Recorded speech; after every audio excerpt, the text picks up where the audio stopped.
One of the attacks against Trump is commonly he wouldn't uphold the Constitution. What's your response to that?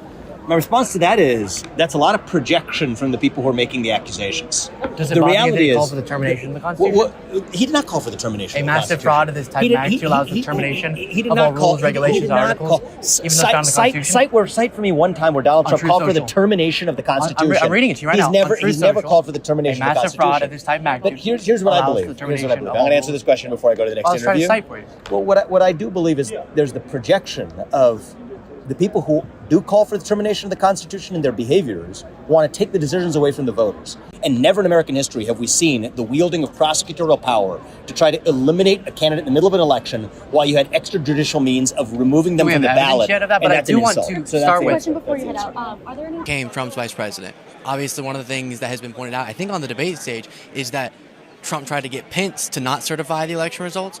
Is that something that you agree with or don't agree when it comes to Pence's decision? I stood up for the Constitution. I had concerns, and I believe that there was unconstitutional overreach in the 2020 election, as the majority of Americans agree with. Aren't courts supposed to determine that? The court, it goes to the state legislatures, and in the state of Pennsylvania, they circumvented the state legislature, I'm saying, which is unconstitutional. in terms of the constitutionality, the courts disagree with you, right? Let me answer your question. 2020, people understand that this election was unconstitutional, and they understand that the attacks on democracy are by Democrats who are illegally weaponizing the Department of Justice, the radical district attorney's office, that's a form of. So no evidence of that, but it sounds like you are saying that you would go along with an anti-democratic attempt to block the peaceful transfer of power. Question before is I disagree with Mike Pence's approach. I stood on the House floor and I stood up for the Constitution and election integrity. I stand by that position, and the American people, that's one of the reasons why they support Donald Trump, because he supports the Constitution. Can Kamala Harris do that?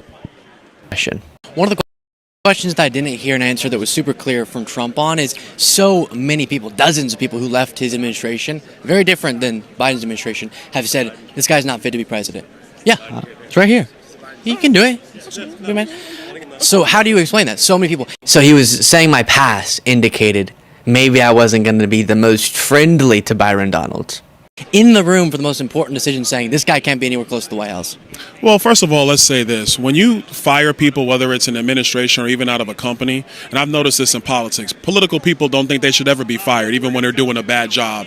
A lot of times, which frustrates the American people, is political people fail and then they get promoted. And that's frankly what pisses a lot of people off. So if Donald Trump looked at people who were working for him early on and got rid of them and they have an axe to grind, I can't be concerned about like Pence or all those people. Answer, or am I going to answer? I give you a good amount of time. Let me answer. Let me get to this. Now, will you answer the question, though? You ready? Here we go. Now, Alejandro Mayorkas is a failure. Our border is wide open. Tony Blinken is a failure. Israel is embroiled in war. Ukraine is embroiled in war.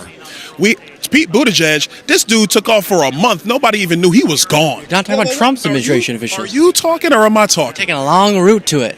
Bro, I know on your side, Mike Pence. Let's go with just Mike Pence. On your side, I know you guys will just use talking points, but when you get an educated answer, be patient and let me give it to you. I want to hear Mike Pence, other administration officials, then I'm ready. You go over there, and then when you're ready to have a conversation, come see me. Yes, I'm ready. I'm here. Yes, ma'am.